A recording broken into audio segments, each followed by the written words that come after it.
If Elon Musk's AI read the full Ethiopian Bible, not the Western version, not the 66-book Protestant text, the full 81-book Ethiopian scripture, and came back with a description of the resurrection that doesn't match anything the church has ever published, would you believe it? Probably not. Most people wouldn't. But here's what the AI didn't fabricate. The Ethiopian Bible has been in continuous use by the Ethiopian Orthodox Church for over 1,500 years. It predates the Roman Catholic canon. It was never edited by the Council of Nicaea. It contains 15 books that Western Christianity removed from its Bible in the 4th century, including a detailed account of what happened in the tomb during the 3 days between crucifixion and resurrection. A research team recently fed the complete Ethiopian resurrection narrative into Grok, Elon Musk's large language model, and asked it to analyze the language describing the event without theological assumptions. What came back was not the story the church teaches. The language the AI flagged is not the language of miraculous divine intervention. It is the language of a deliberate process, a transfer, something that required specific conditions, specific entities present, and a specific duration. And the church has known this text existed for 1,500 years. I'm Dr. James Mercer. This just came in. Let's get into it. Here is the question Western Christianity has never answered directly.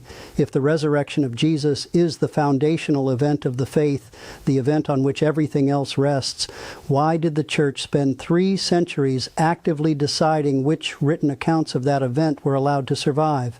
The Council of Nicaea, convened in 325 AD by the Roman Emperor Constantine, did not discover the New Testament. It selected it from a much larger body of texts, some of which describe the resurrection in terms the assembled bishops decided were not acceptable for the authorized canon. The Ethiopian Orthodox Church was not under Rome's authority. It preserved what Rome removed. For 1,500 years, the detailed account of what happened in that tomb has sat in monastery collections in Ethiopia, translated, studied within that tradition, and almost entirely unknown to the Western academic record until Grok read it. Subscribe now and turn on notifications. What I'm about to show you has been sitting in the record for 1,500 years. The AI just made it impossible to ignore. Let's start at the beginning. The Ethiopian Bible is the oldest complete Christian scripture in continuous liturgical use anywhere on earth.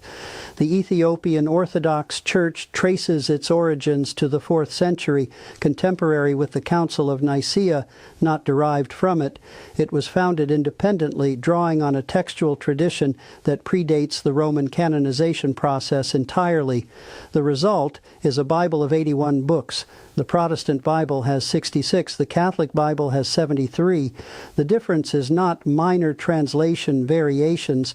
It is complete texts, 15 of them, that the Council of Nicaea and subsequent Western councils systematically excluded from authorized scripture. Among those 15, the Book of Enoch, which we've covered previously for its account of the Watchers, the Book of Jubilees, the Shepherd of Hermas, and the texts directly relevant to this investigation, the extended Passion narrative and resurrection account preserved in the Ethiopian scriptural tradition and found nowhere in the Western canon.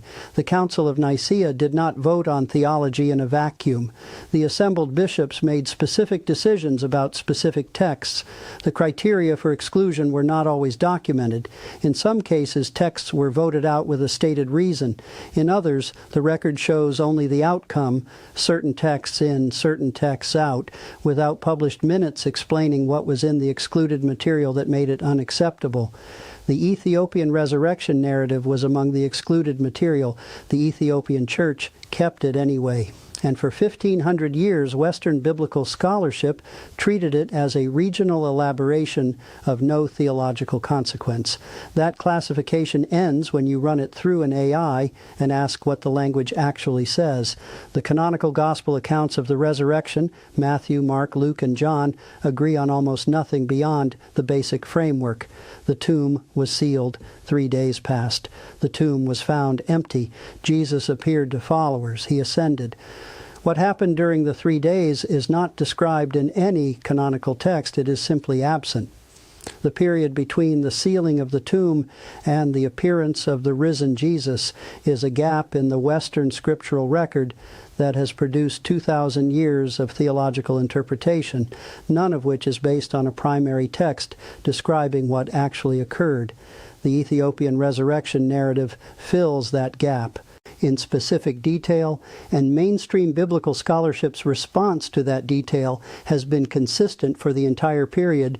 The text has been accessible to Western scholars. It is a later addition, a regional elaboration, a theological embellishment, interesting as a historical artifact, not a primary account. This is the exact same response applied to the Book of Enoch, until the Dead Sea Scrolls, discovered in 1947, confirmed the text was already in wide circulation 400 years before the birth of Jesus, making it impossible to dismiss as a later embellishment. The Ethiopian version of Enoch predated the event it supposedly embellished. The pattern is identical for the Ethiopian resurrection account. Dismiss it as elaboration, avoid direct engagement with what it actually describes, and specifically avoid the question that direct engagement would require answering if the canonical Gospels describe the resurrection in the broadest possible terms. The tomb was sealed, then it was empty. Why does the Ethiopian account describe specific events, specific entities, and language precise enough to analyze linguistically? The AI analyzed it. The language is not embellishment, it is a record. The research team fed the complete Ethiopian resurrection narrative into Grok with one instruction: analyze the language describing what occurred in the tomb during the 3-day interval without reference to theological categories. Treat it as a primary source document and identify what functional categories the descriptive language belongs to. The AI returned a finding that has not appeared in any published biblical scholarship. The language describing the tomb event does not map onto the vocabulary of miraculous divine intervention. In the Ethiopian text, the terms used for what occurs to Jesus during the 3 days fall into a functional category the AI identified as transformation language, the same category used in other ancient Near Eastern texts for deliberate change of state, not death followed by a return to the prior state. A process, something that operates on a subject over a required duration and produces a new state at the end of it. The entities described as present in the tomb during this process are not described in the theological language of angelic beings invoked in prayer. The AI flagged them as described in the same operational register as the watchers in the Book of Enoch: physical, present, functional, not symbols.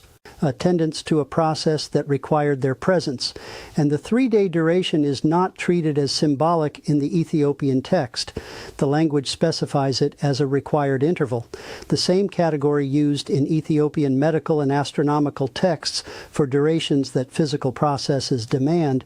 The process required exactly that amount of time, not more, not less. What the canonical Gospels describe as a miraculous event with no mechanism, the Ethiopian text describes as a deliberate process with a duration, with required attendance, and a specific physical outcome. The Council of Nicaea read this text in the 4th century, then voted it out of the canon. As the team continued pulling the AI's analysis, 3 additional findings emerged that the standard dismissal of this text cannot accommodate. The first revelation, the light. The canonical Gospel of Matthew describes the angel of the Lord appearing with a countenance like lightning. The Ethiopian text describes the same event with significantly greater specificity. The AI flagged the light language in the Ethiopian account as using directional emission terminology, the same category found in other Ge'ez and Coptic texts describing physical phenomena: heat acting on a surface, force projected from a source point, not metaphorical radiance, something with a direction, a source, a measurable effect on the surrounding environment.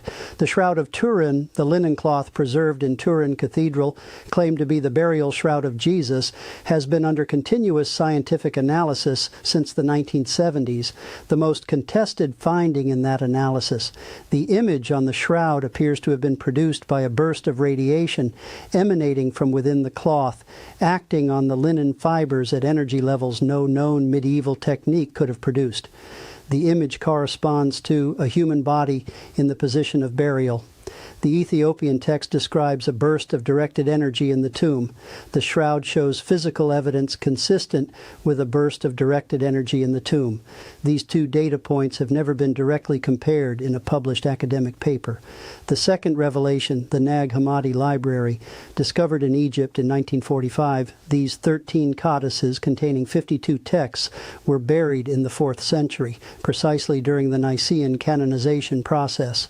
Among them, the Gospel of Philip, which describes the resurrection not as a return from death, but as a passage into a different mode of existence.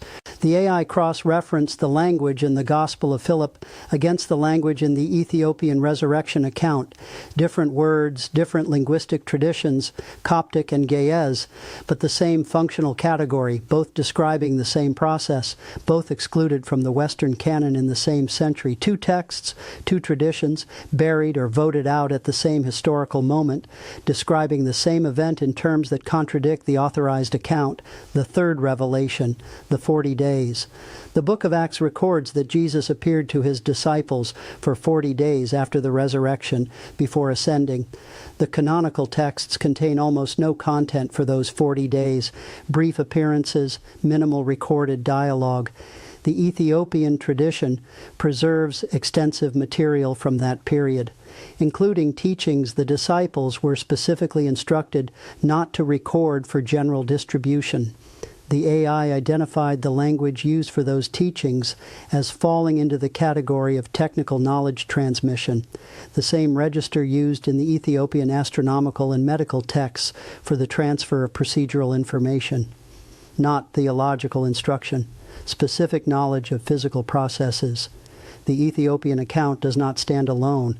The Coptic Orthodox Church of Egypt, another tradition that developed independently of Rome, preserves resurrection narratives with similar structural elements. The Coptic texts describe the tomb event in physical language the Western canon does not contain. The AI's categorical analysis of the Coptic resurrection language and the Ethiopian resurrection language found the same functional descriptors appearing across both traditions independently. The Gospel of Peter, discovered in Egypt in 1886 and dated to the 2nd century, describes the resurrection with an account known to early church fathers, cited by Origen in the 3rd century, and then absent from the record until its rediscovery. The Gospel of Peter describes two beings accompanying Jesus from the tomb and a luminous phenomenon following them. The AI's analysis of the Gospel of Peter's tomb language places it in the same functional category as the Ethiopian and Coptic accounts. The Syriac Peshitta, the oldest surviving Bible in the Syriac Orthodox tradition, contains resurrection language that differs in specific functional terms from the Greek canonical text. Cross-referenced by the AI against the Ethiopian account, the Syriac terms fall into the same transformation language category. Different words, same category. Three independent Christian traditions. Three independent languages, Ge'ez, Coptic, Syriac, all preserving resurrection language that is more physically specific than anything in the authorized Greek and Latin canon. All developed outside Rome's ecclesiastical authority. All preserving what Rome's process excluded. Here is what the Church's position on this evidence consistently fails to address. The Council of Nicaea's proceedings were documented. The votes on canonical inclusion were recorded. What the historical record does not fully preserve is the content of the texts that were voted out. The bishops who voted to exclude specific texts knew exactly what those texts said. The exclusion was not based on ignorance of the content. It was a decision made with full knowledge of what was being removed. The Ethiopian texts were not unknown to the Western Church in the 4th century. Ethiopian Christianity was in documented contact with Rome from the earliest period. The existence of the extended resurrection narrative was known to the bishops at Nicaea. It was not included. There is no surviving document from the Council explaining why the Ethiopian resurrection account was not considered for canonical inclusion. The absence of that explanation in the record is itself a data point point. In 2009, the Vatican completed a significant digitization project, making portions of its archived documents available to researchers.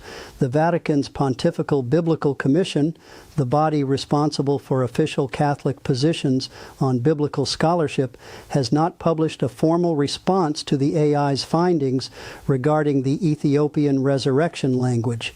The reason, when asked informally by researchers, has been consistent.